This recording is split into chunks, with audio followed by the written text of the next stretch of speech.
Good morning, everybody. I haven't seen the news reports, but we are praying and trusting and hoping that the truce, the ceasefire is holding.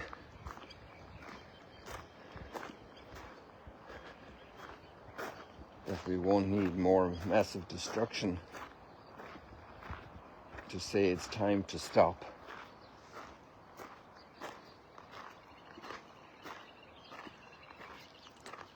Hey, Rocco. We'll have to catch up sometime. I know Rocco since 1979, I think. That's 46 years ago.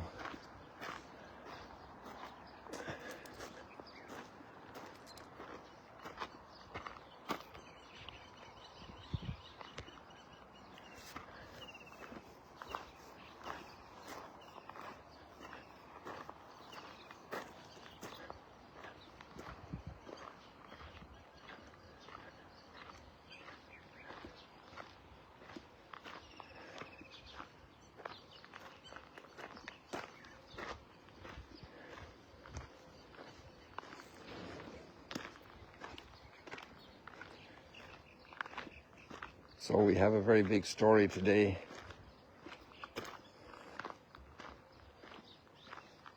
About Abraham's questioning God if he's really going to have an heir. If God's promise will be fulfilled.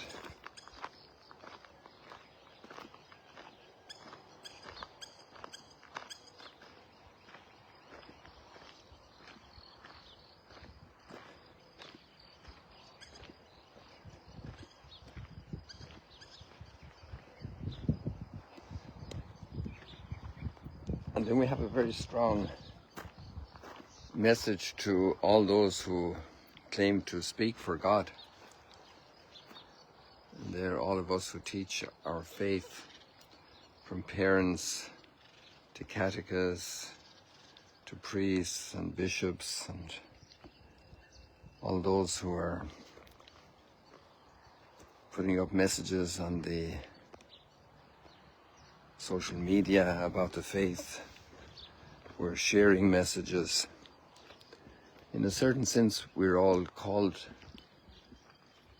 by these words today to see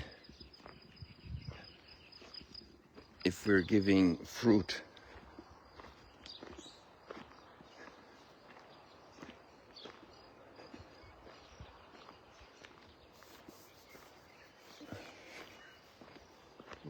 Would you expect to find some apples here on these trees?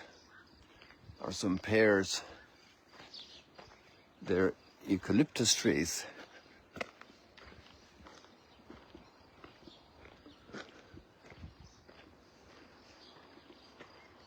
And if we come over here and find some wild bushes, we won't expect to find the fruit in them that we would expect from good berry trees or other trees. I'm wondering if I should venture further away. I guess I don't know the news, so I'll just stay here in this area, not too far away, as we've been doing for the last 2 weeks. And since I don't know the news, what's going on, hopefully there is confidence growing that peace can be attained.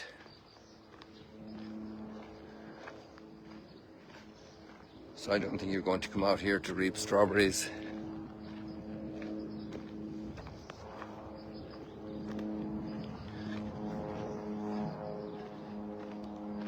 That's a sign that there should be comfort that this airplane is flying up there.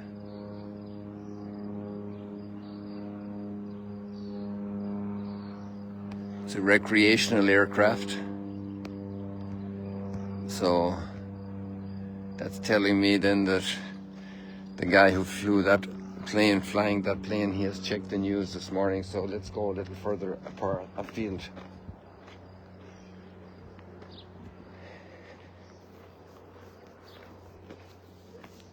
The fruit in our lives, the transformed fruit, the transformed hearts, transformed relationships, growing kindness,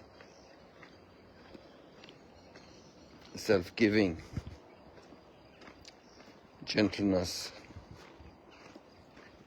helpfulness. These are the fruits of transformation of the gospel and God's word. And they're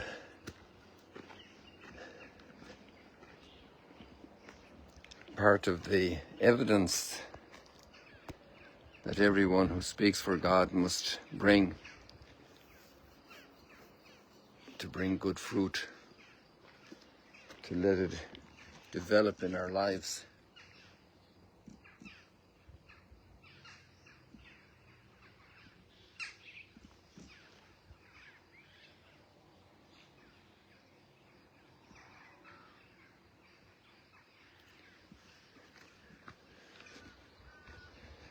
And that's the fruit that Abraham brings. He's in his late 70s. God has promised him children. He's entering a moment of crisis and doubt if that will ever be fulfilled. And God is building up toward a covenant with him. Well, it's already made as well. In an earlier chapter we didn't have yesterday because of the attention given to John the Baptist. An incredible figure also in the history of salvation, a man of extraordinary faith and a transformed life.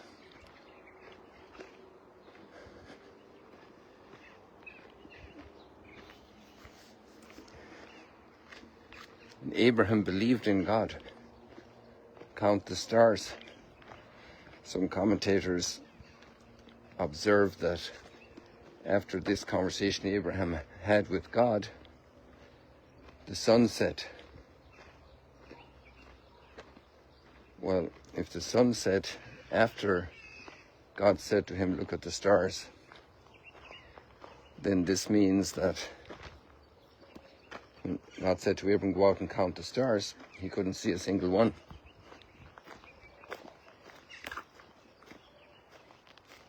Tim Gray also makes this point this morning in his commentary. The Augustine Institute, I mentioned it in the notes there.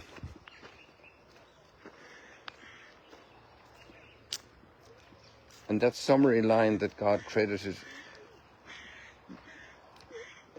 righteousness to Abraham because of his faith is a very powerful line that it's used also in a very strong leveraging way by St. Paul. The importance of faith. But it's not just the faith of a moment, it's the faith of a lifetime. It's the faith that afterwards, when Isaac would be born,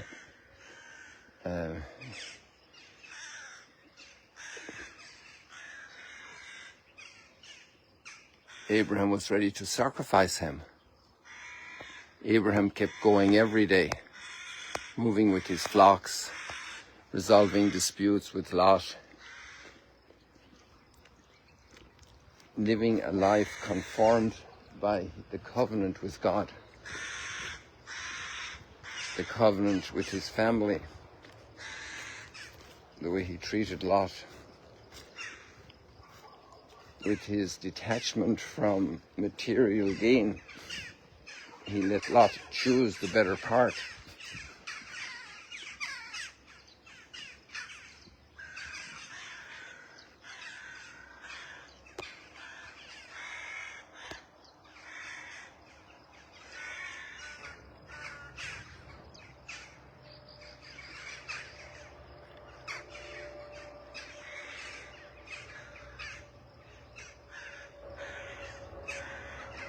There's some type of crow convention going on. I didn't get the memo, so I'm not sure what their assembly is about.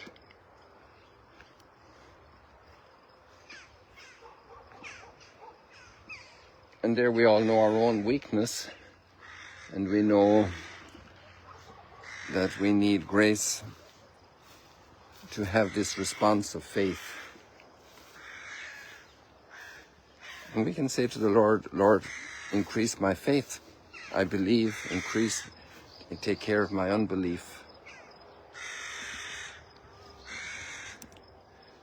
We don't have to be Tarzans in the spiritual life because somebody else is doing it in us. Fear not, Abram, I am your shield. I will make your reward very great.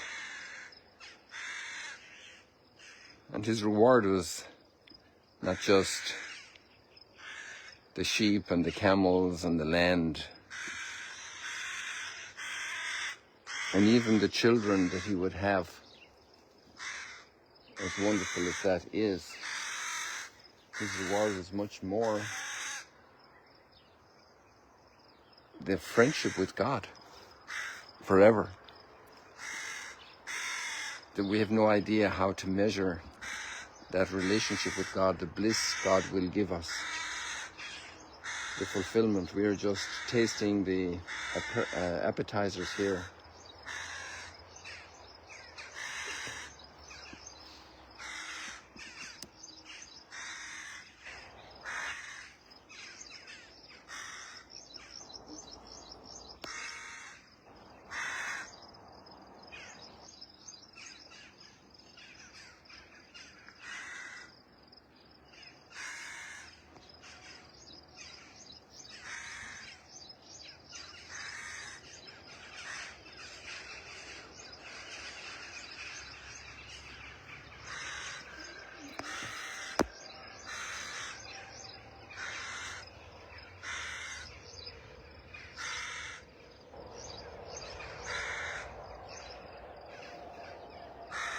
There must be some big assembly going on. Maybe they're celebrating the peace agreement.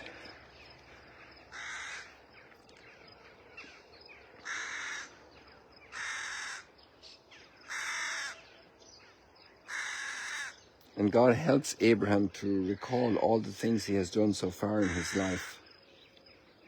And then there's this famous sacrifice to seal the covenant. One of the great moments in the history of salvation. And it's that one person, Abraham, with God. The importance of that moment that each of us commits to God. After reviewing all God has done in our lives, filled with gratitude, and renew that awareness of God's presence in our lives and how our lives are totally tied up with Him. What a great moment of personal maturity. And there's still a whole life to live in the light and the strength of that covenant. God is part of our lives, the founding part, the constituting strength of our lives that puts us together, that knits us in the womb, like we had in yesterday's Isaiah text. This God who is completely for us.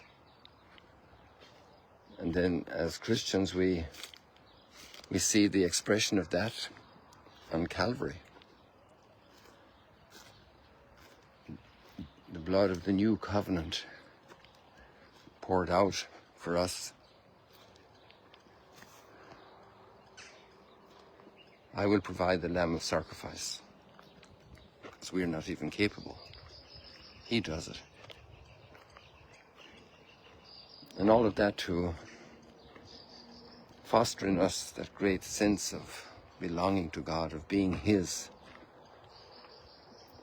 of receiving that amazing, amazing gift of His presence in our lives.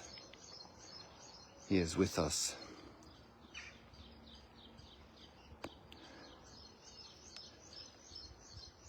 The Lord remembers his covenant forever is our psalm, Psalm 105. What a powerful word. We often forget our covenants. We readjust. We recalibrate, we recalculate, we reset the terms. We dispose of the covenant. We just seek personal advantage many times. We are weak. Let this be a moment of great renewal today, this new morning. And the fruits in our lives will be present. And our word will be a word of good witness wherever we are, especially the word of our deeds that speak louder than words, more powerfully than words. People, God bless you. See you later, alligators. It's great to be alive. It's great to be aware of our Creator and Redeemer. It's great to be among a community of people who believe, who hope, who love. See you later, alligators.